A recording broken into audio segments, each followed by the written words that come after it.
Friends, நம்ம எதிர்பார்த்த எல்லா சீனும் இன்னைக்கு கொண்டுன்னு வந்துட்டாங்க. நம்ம சாரதாம்மா கேட்குறாங்க, விஜய் தம்பி கூட 2 நாளா ஊரை சுற்றிட்டு ஏன்டி இன்னும் கல்யாண முடிவு சொல்லலைன்னு. அந்த இடத்துல வந்து காவேரி சொல்கிறா, அவரோட நல்ல குணத்துக்காகவும் உங்கள் விருப்பத்துக்காகவும் நான் அவரை கல்யாணம் பண்ணிக்க சம்மதிக்கிறேன்னு சொன்னதும் நம்ம சாரதாம்மா அன்னைக்கு எல்லோரும் அவ்வளோ ஒரு சந்தோஷம். அந்த சந்தோஷத்தோட நம்ம விஜய் குடும்பத்தை பார்க்க போகிறாங்க. அங்கே போயிட்டு காவேரி கல்யாணம் பண்ண ஒத்துக்குன்னு சொல்லும்போது நம்ம அம்மு முகத்தில் அவ்வளோ சந்தோஷம்.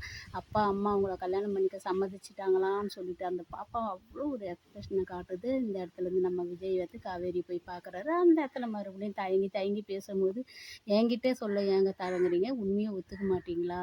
நம்ம கல்யாணம் பண்ணிக்கிட்டு என் கூட புருஷன் பொண்டாட்டியாக வாழ்ந்து பாருங்க, அப்போ தெரியும் நான் எந்த அளவுக்கு சந்தோஷம். இன்னும் என்ன டவுட் என்கிட்ட கேட்க போறீங்கன்னு சொன்னதை நம்ம காவேரி இதுக்கு மேலே நான் டிலே பண்ணலை, ஒத்துக்கிறேன்னு ஒத்துக்குன்னு தான் நம்ம விஜய் முகத்துலேயே அவ்வளோ சந்தோஷம். எல்லாரும் கிளம்பி பூர்வீக வீட்டில் கல்யாணத்தை நடத்தலான்னு பூர்வீக வீட்டுக்கு போகிறாங்க. அங்கே போனதான் நம்ம பொண்ணு அழைப்பு நடக்குது. நம்ம காவேரியும் விஜயும் தனியாக பேசும்போது காவேரியும் கேட்குறா, ஏற்கனவே வரும்போது நான் ஒரு மாதிரி ஆகிட்டேன், இப்போ இங்கேயா கல்யாணம் நடத்துகிறேன்னு கேட்கும்போது பூர்வீக வீட்டில் தான் கல்யாணம் நடத்தணும்னு சொன்னதும் இந்த இடத்துல தான் இவங்க வாழ போகிறாங்க. ஆனால் அந்த வாழ்க்கையை நிறைய வாழ்ந்து காட்டி அழகான ஒரு எபிசோடை கொடுப்பாங்கன்னு நாங்கள் எதிர்பார்த்தோம். ஆனால் இல்லை, முடிவுக்கு கொண்டாந்துட்டாங்க. ஆனால் நாங்கள் மகாநதி 2 எதிர்பார்க்குறோம். ஏன்னா